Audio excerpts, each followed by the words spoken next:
السلام علیکم ورحمۃ اللہ وبرکاتہ۔ شوہر اور بیوی کے لیے یہ 4 مسائل کا جاننا بہت زیادہ ضروری ہے۔ تو ان 4 مسائل کو آپ اچھی طرح سے دھیان سے سنیں اور عمل کرنے کی ان پر کوشش کریں۔ ساتھ ہی چینل پر اگر نئے ہیں تو ضرور سبسکرائب کر کے بیل آئیکن کا بٹن ضرور دبائیں تاکہ ہر ویڈیو کی تازہ اپڈیٹ آپ لوگوں تک پہنچتی رہے۔ یاد رکھیں، بعض لوگ اس طرح کے سوال کرتے ہیں تو ان سوالوں کے جواب آپ کی خدمت میں عرض ہے آپ کی معلومات کے خاطر۔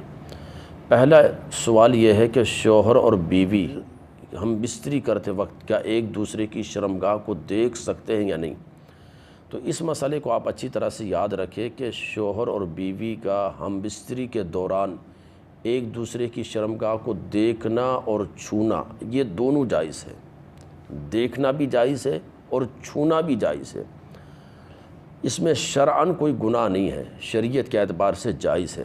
البتہ شرم و حیا کا تقاضا یہ ہے کہ شرمگاہ کو نہ دیکھے، ایک دوسرے کی شرمگاہ کو نہ دیکھے، شرم و حیا کا تقاضا یہ ہے۔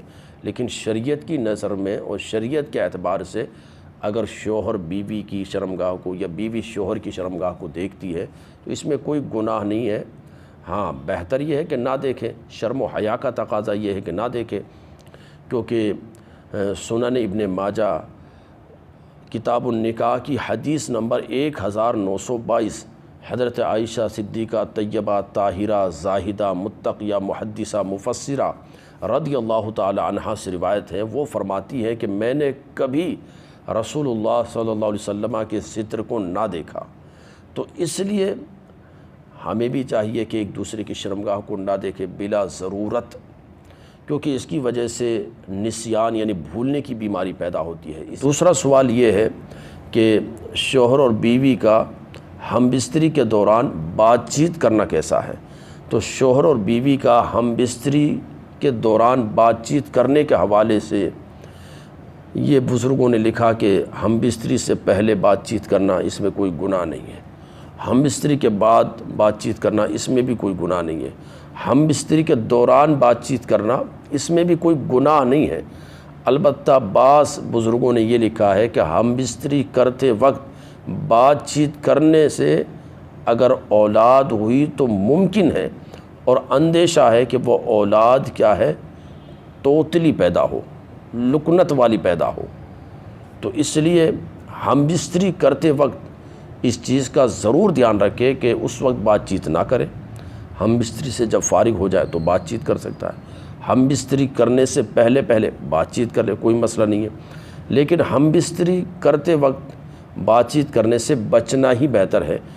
کیا پتہ کہ اولاد ہو پھر ہمیشہ کے لیے اس تھوڑی سی غلطی کا خامیازہ بھگتنا پڑے، تو اس لیے بچنا بہتر ہے۔ ابن شیبہ کی روایت ہے حضرت عبداللہ ابن مسعود رضی اللہ تعالی عنہ کے حوالے سے کہ یہ جب اپنی بیوی سے ہم بستری سے فارغ ہوتے تو کہتے اے اللہ تو نے جو میرے مقدر میں کیا ہے اس میں شیطان کا کوئی حصہ نہ رکھ۔ تو اس سے پتہ چلتا ہے کہ ہم بستری کے بعد بات چیت کرنے میں کوئی مسئلہ نہیں ہے، کوئی گناہ نہیں ہے۔ ہم بستری پہلے بھی کوئی گناہ نہیں ہے، ہم بستری کرتے وقت بھی گناہ نہیں ہے، بس یہ ہے کہ بعض بزرگوں نے ایسا لکھا ہے تو بچنا بہتر ہے۔ اسی طرح سے ایک سوال یہ کیا جاتا ہے ہم بستری کرتے وقت شوہر اور بیوی کیا اپنے بدن کے سارے کپڑے اتار سکتے ہیں یا نہیں؟ تو اس میں بھی شریعت کے اعتبار سے کوئی گناہ نہیں ہے۔ ہم بستری کرتے وقت سارے کپڑوں کو اتار دینا اور پورے کپڑے کو اتار کر ہم بستر ہونا، البتہ شرم و حیا اور ایک ادب کا تقاضا یہ ہے کہ سارے کپڑے نہ اتارے جائیں، یا کپڑے اتار بھی لیے گئے ہیں تو ہم بستری کرتے وقت کم سے کم یہ ہو کہ اپنے اوپر چادر ڈال لی جائے۔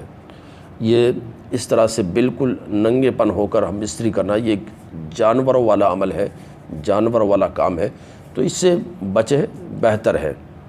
اور بعض بزرگوں نے یہ بھی لکھا کہ اس کے حوالے سے اگر ہم بستری کی اس طرح سے تو اولاد کے بے حیا پیدا ہونے کا اندیشہ ہے، اولاد بے شرم پیدا ہوگی۔ تو اس لیے جب ہم بستری کرے تو بہتر یہ ہے کہ اپنے بدن پر چادر وغیرہ ڈال لیں۔ ایک آخری مسئلہ یہ ہے کہ جب ہم بستری سے فارغ ہو جائیں شوہر اور بیوی تو ان کے لیے بہتر یہ ہوتا ہے کہ اپنی اپنی شرمگاہ کو الگ الگ کپڑے سے صاف کرے، مرد اپنی الگ کپڑے سے، عورت اپنے الگ کپڑے سے شرمگاہ کو دھو لے۔ اور کیونکہ ایک ہی کپڑے سے صاف کرنے کی وجہ سے دونوں میں نفرتیں پیدا ہونے کا اندیشہ ہے، یہ بھی بعض بزرگوں نے تحریر فرمایا ہے۔ تو یہ 4 مسئلے تھے جو بہت سارے لوگوں نے پوچھے، سوال کیے مختلف انداز میں، مختلف موقع پر، تو میں نے مناسب سمجھا کہ سارے مسئلوں کو ایک ساتھ جمع کر کے عام لوگوں کی معلومات کے خاطر اس کو ویڈیو کی صورت میں آپ لوگوں تک پہنچا دیا جائے۔ آپ لوگ بھی ان کو دوسرے لوگوں تک ضرور شیئر کریں تاکہ ہر ایک اپنی ان مسئلوں کے حوالے سے اصلاح کر سکے۔ السلام علیکم ورحمۃ اللہ وبرکاتہ۔